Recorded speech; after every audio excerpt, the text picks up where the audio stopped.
you have a unique life journey, as the first woman spokesperson of the Armed Forces of the Philippines. But you also have a journey that many women can identify with. You've had to balance career with family, like so many others. No, you married a batchmate sa PMA, no? Pareho kayong of class 2000 sa PMA. No? But you were widowed in 2015. Your husband passed away in a helicopter crash, but you've talked about not having much time to grieve, no, because of your military duties. May I ask, no, how difficult that was, and why couldn't you take more time off to grieve then? For me, sir, no, parang it was like a balancing act, no. On one hand, parang sinubo ko din talaga yung sarili ko, sir, na magtrabaho. Because if I grieve, my children will see na, naku, my mom cannot keep it together. So, paano na kami? Because I'm the only one they have.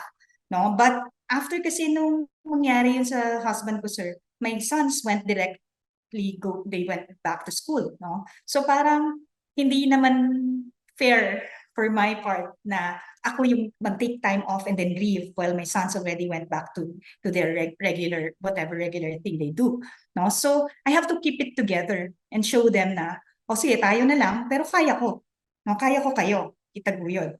So, ang coping mechanism ko is to do my job accordingly. But that was very challenging because during the time that happened to my husband, it was the APEC Summit. And in the APEC Summit, I was given the task to handle Park Geun-hye, the president of Korea. And that time, there were 21 or 22 leaders in the Philippines for the APEC Summit. We were the host. And there were only 2 females then. So dalawa lang kami, and so I was the one selected for Park Geun-hye. But the thing is, she had a threat to her when she was here. So the pressure was very heavy on my part. So I had to be really, really professional and, deal with it. So yung parang nika nila nun, sir, NSA nila from Korea came to the Philippines and talked to me, asking to speak to my commander because they found out that there was a threat to her life. And ano kasi dun, sir, pag may VIP at nasa bansa mo siya, ang task to protect them and secure them will be in the host country.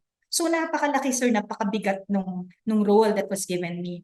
And while at the time, I should have been grieving. No? It was just a few days after that happened.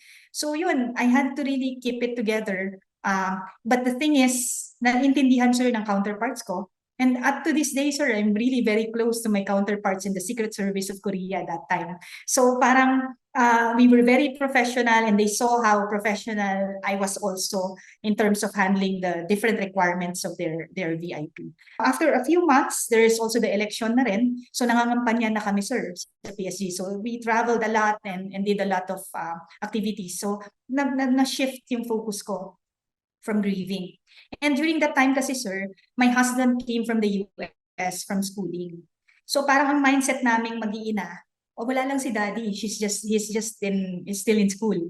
Parang ganon. So kasi kababalik lang niya, sir, nung nangyari yon. Parang just a weekend after he came back. And when it was time for me, because grieving is a lifelong journey, sir, no? You cannot really say when you end grief. So nag-decide ako to apply for a scholarship in Australia. So I took my master's in Australia. It's the country that offers a master's scholarship with your family. So that was where we had a fresh start with my sons. So ang sabi nila, it is a very good, way for you to move forward when you change everything, like your living conditions. So it was a totally new environment, like living the Australian dream. That's where you had a breather, and that's where I tried to heal.